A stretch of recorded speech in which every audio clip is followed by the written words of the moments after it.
माशा की रातों की नींद उड़ गई थी। जब से उसके बेटे की मौत हुई थी, तब से अंधेरों ने उसके मन में अपनी जगह बना ली थी। वो हर दिन बस एक ही सवाल सोचती। उसने तो अपने बेटे की हिफाजत के लिए सब कुछ किया था, फिर भी उसका बेटा उससे छीन गया। उसने एक लड़की का जीवन बर्बाद कर दिया था, सिर्फ इसलिए क्योंकि उसे लगता था कि उसकी खुशियों के बदले कुछ ना कुछ बलि चढ़ानी जरूरी है। पर उस लड़की ने कभी जवाब नहीं दिया, सिर्फ अपने जीवन में आगे बढ़ती रही। माशा को उसकी शांति से नफरत थी, पर फिर एक दिन सब कुछ बदल गया।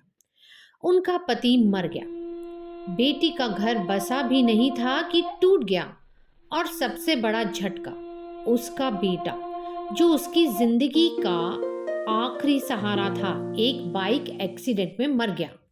माशा फिर भी नहीं रुकी। उसने एक और काला जादू करने का सोचा, एक आखिरी बार। लेकिन जैसे ही उसने उस लड़की के घर के सामने मंत्र बोलने शुरू किए, जमीन उसके पैरों के नीचे से खिसक गई। वो अब पहुंच चुकी थी शैतान की रसोई में। माशा जोर से गिर गई। ठंडे गीले फर्श पर उसका हाथ पड़ा। आसपास जलते हुए मांस की सुगंध थी। उसने अपना सिर उठा के देखा। एक औरत उसके सामने खड़ी थी।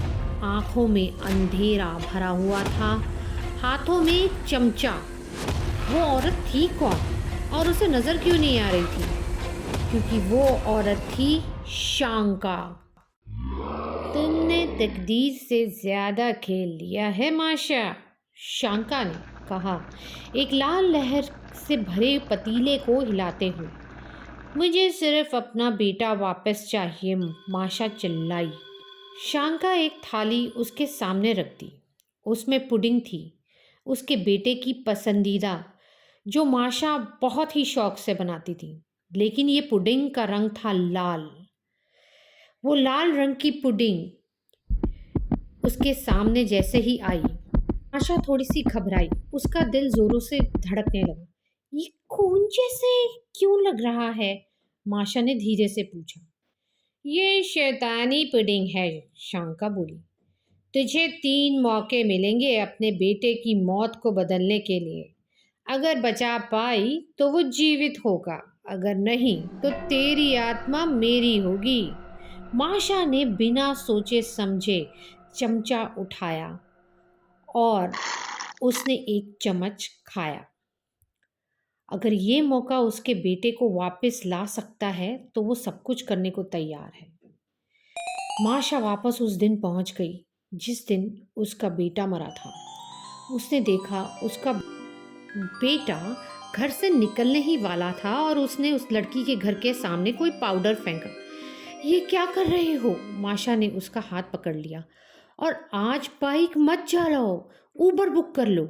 बेटा मान गया। माशा को लगा उसने मौत को हरा दिया। फिर उसका फोन बज गया। उसका बेटा मर चुका था। एक स्पीडिंग ट्रक ने उसकी उबर को कुचल दिया था। अब माशा फिर से रेस्टोरेंट में है। हाथ कांप रहे थे। शांका बस देख रही थी। अब 2 मौके बचे हैं।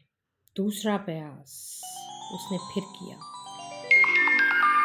इस बार माशा ने अपने बेटे को घर पे ही रोक दिया। वो खुद ग्रोसरी लेने चली गई। जब वापस आई तो देखा लोग उसके घर के बाहर भीड़ लगाकर खड़े हैं। एक पड़ोसन आगे बढ़ी। माशा, तुम्हारा बेटा, पंखा गिर गया उसके ऊपर, वो अब नहीं रहा। माशा की दुनिया फिर से अंधेरी हो गई। वो तो तकदीर बदल चुकी थी, फिर भी मौत जीत गई। शांका ने कहा, आखिरी मौका है, सोच समझ के इस्तेमाल करना। माशा के अंदर सिर्फ जीत का जज्बा था। हार नहीं मानूंगी। इस बार उसने अपने बेटे को एक कमरे में बंद कर दिया और वो खुद बालकनी की तरफ चली गई। पर जैसे ही उसने कदम रखा उसका पैर फिसल गया। वो चिल्लाई। बेटे ने दरवाज़ा तोड़ा, भागते हुए उसके पीछे आया, उसे बचाने के लिए हाथ बढ़ाया, पर गिर गया और फिर कभी नहीं उठा। माशा की रूह अब हार चुकी थी। माशा फिर से शांका के रेस्टोरेंट में थी, पर इस बार सब कुछ शांत था। सिर्फ एक चीज़ चमक रही थी, शांका के हाथ में एक हरी रोशनी का गोला। माशा के रूह से चीखें निकल रही थी। उसका बेटा उससे हमेशा के लिए दूर हो चुका था। पर कुछ अजीब हुआ, हर रोशनी सिर्फ माशा तक सीमित नहीं थी। वो धीरे धीरे शांका की तरफ भी बढ़ने लगी।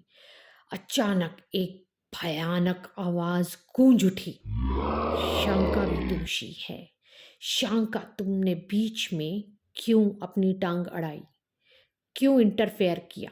शांका के हाथ जंजीरों से बंध गए। वो चिल्लाई, रोई, पर कौन सुनेगा उसे?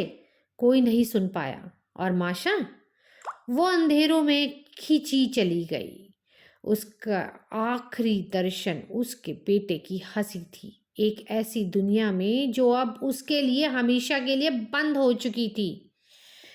और शांका को लूसीफर ने सबक सिखाने के लिए जंजीरों में जकड़ा और बिल्कुल उसको भी समझाया कि किसी के भी काम में टांग नहीं अड़ानी चाहिए फालतू में। वो अलग बात है कि लूसीफर को उसका भेजा हुआ फीस्ट अच्छा लगा। तो दोस्तों, आपको इस स्टोरी से क्या मॉरल मिलता है, मुझे ज़रूर कमेंट्स में बताइए।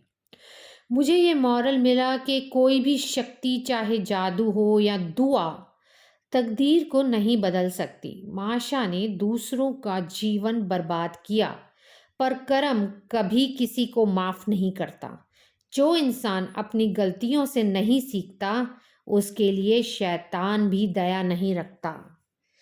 तो आशा करती हूँ ये कहानी आपको या आपके किसी अपने की मदद करे।